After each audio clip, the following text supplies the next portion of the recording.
Assalamualaikum, apa kabar? Masih sehat ya? Alhamdulillah. Support akun Mimin dengan cara like, subscribe, sama share. Follow juga akun Instagram dan TikTok Mimin ya.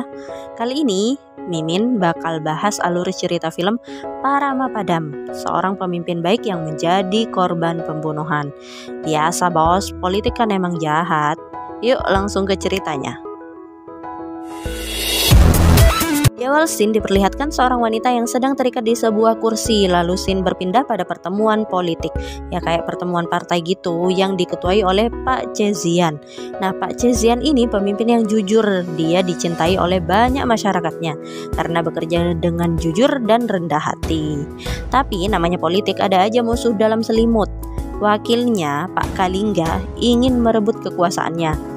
Pak Cezian punya anak yang bekerja di luar negeri. Dia seorang dokter internasional. Namanya adalah Tamis. Kembali lagi ke perempuan tadi, dia sengaja disekap dengan seorang cowok yang motifnya belum diketahui ya. Si cowok ini kita sebut aja Bahadur. Dia sedikit memiliki gangguan penglihatan.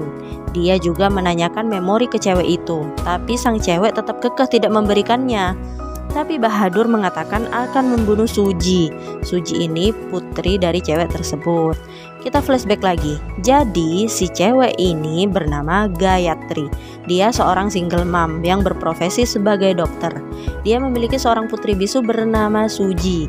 Suaminya meninggalkannya. Hidupnya ya normal-normal aja, mengurus putrinya, mengurus pasien, sampai pada akhirnya dia menangani pasien seorang politikus.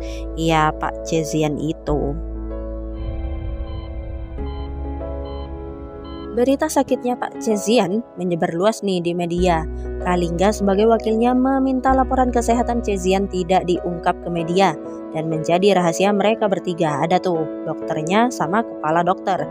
Di lantai 4 tidak boleh ada pasien lain dan CCTV harus dicabut. Tapi Gayatri tidak setuju karena itu melanggar aturan rumah sakit dan dengan tegas menolak, tidak boleh.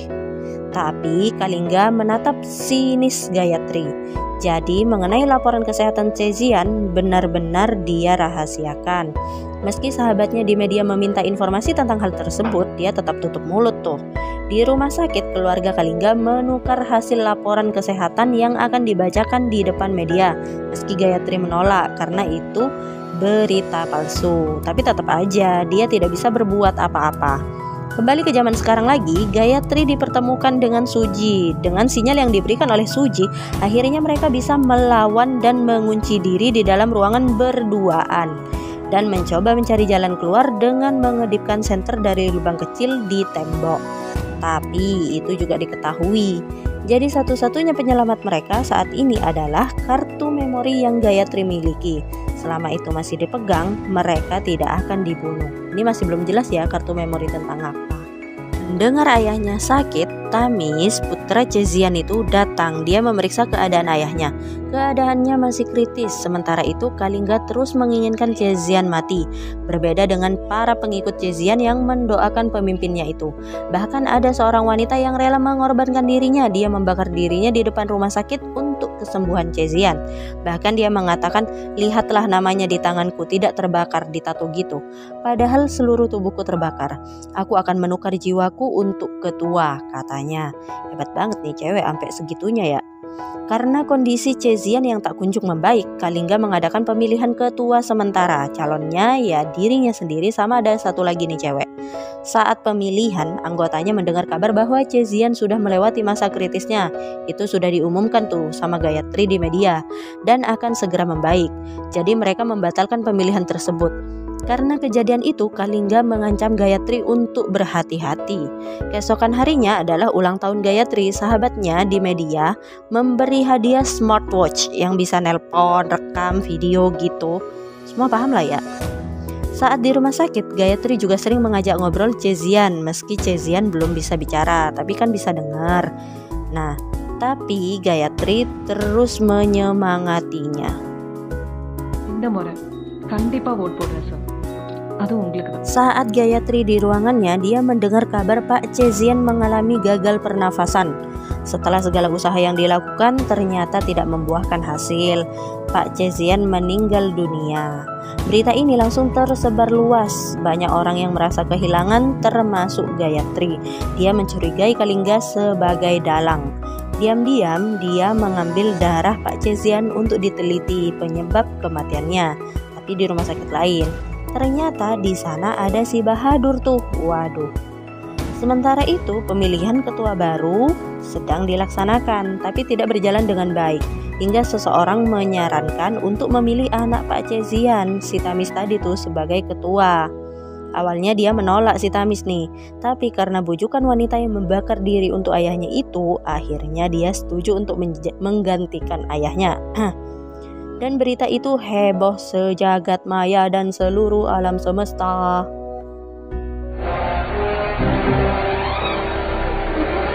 Sementara itu Gayatri tetap yakin tuh kalau Pak Chezian itu dibunuh, meski dia mendapat hasil labnya tidak ada yang aneh. Dia pergi menemui Tamis dan menjelaskan keraguannya, tapi Tamis nggak percaya tuh. Diam-diam Gayatri ke rumah sakit. Dia masuk ke ruang ICU. Dia mencuri kuncinya di ruang kepala dokter. Di sana dia ternyata menaruh CCTV tersembunyi sebelum kematian Pak Chezian, dan saat itu dia mengambilnya. Saat mau memutar isi memori itu, dia mendapat WhatsApp nih, foto anaknya yang disandra, dan menyuruhnya menaiki mobil yang disiapkan ama penjahatnya.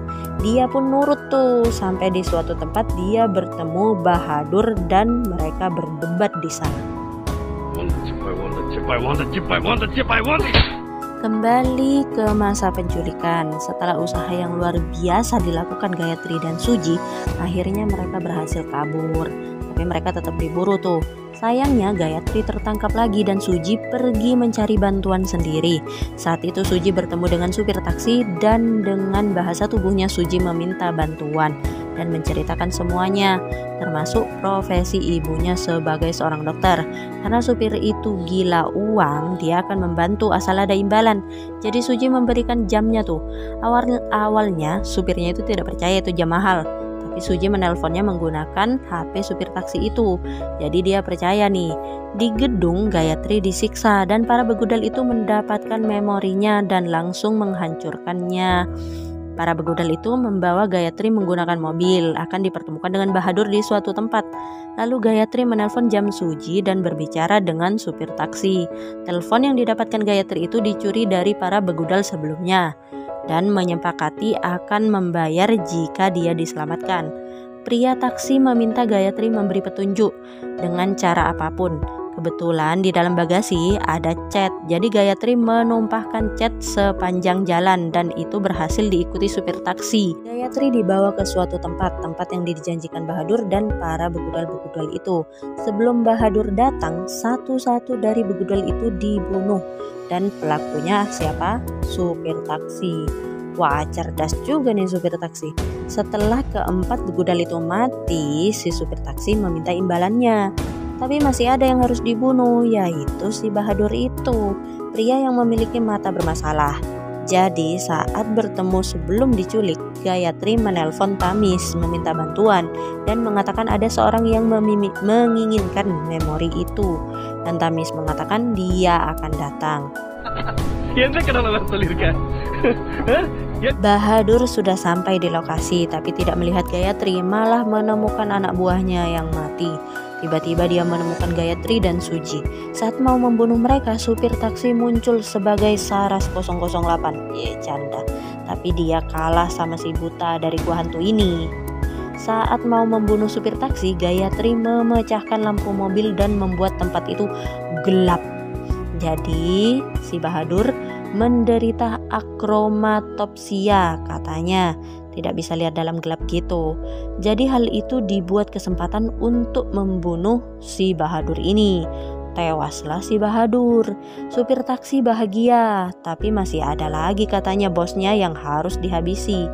Saat di pertemuan David menelpon bosnya.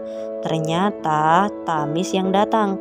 Tapi tiba-tiba dia sadar kalau bos Bahadur itu ternyata adalah si Tamis ini.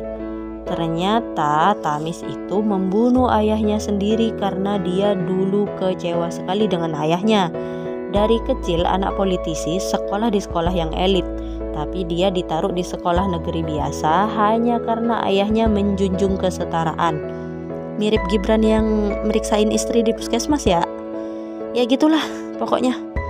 Dari hal-hal itu dia itu kesal karena tidak seharusnya dia seperti itu. Dia kan anak menteri, masa sekolah di sekolah negeri gitu kayaknya ya. Anak menteri yang lain itu bisa hidup mewah, sedangkan dia itu nggak kayak gitu. Jadi dia membunuh ayahnya untuk balas dendam gitu. Dan sebenarnya dia juga berniat menggantikan posisi ayahnya. காசு கொடுத்தாலும் மரியாதை கிடைக்காது. Pak Cezian bahkan tidak tahu dia meninggal karena putranya, dan kartu memori juga sudah dihancurkan. Tidak ada bukti untuk menghukumnya, tapi keajaiban terjadi. Di smartwatch ada video pembunuhan tersebut. Ternyata hari itu saat memeriksa Pak Cezian, Gayatri melepas jamnya dan memberikannya pada suster. Suster menjatuhkannya dan mode rekam pun aktif dan merekam semua kejadian. Saat mau menelpon pria untuk memberikan video itu, pria ini temannya yang di media itu, supir taksi malah mengkhianatinya. Dia menelpon Tamis menggunakan HP Bahadur, meminta tebusan atas video bukti tersebut. Mau ditukar ceritanya nih. Jadi dia mengikat Gayatri dan menunggu Tamis datang. Akhirnya Tamis pun datang. Supir taksi melihat uang yang ada di dalam mobil, ya uang tebusannya itu. Setelah memberi jamnya, supir taksi itu ditodong dengan pistol. Tamis mulai berkhotbah tuh. Tiba-tiba mobilnya menyala sendiri. Saat Tamis menghampiri mobil untuk memeriksa, ternyata terjadilah perkelahian antara Tamis dan supir. Supir pun kalah. Target selanjutnya adalah Gayatri. Setelah cukup lama memukuli Gayatri, supir taksi bangkit menghajarnya dan Gayatri langsung menusuknya. Di akhir film, Gayatri mengunjungi Tamis. Ternyata dia masih hidup tuh, nggak dibunuh waktu itu, tapi lumpuh otak. Saat itu Gayatri memotong salah satu syaraf untuk membuatnya lumpuh. Akhirnya supir taksi, Gayatri, dan anaknya hidup bahagia. Wow, ending yang sangat-sangat mengagumkan. Tulis pendapat teman-teman di kolom komentar ya. Jangan lupa juga like, subscribe, dan share. Wassalamualaikum warahmatullahi wabarakatuh.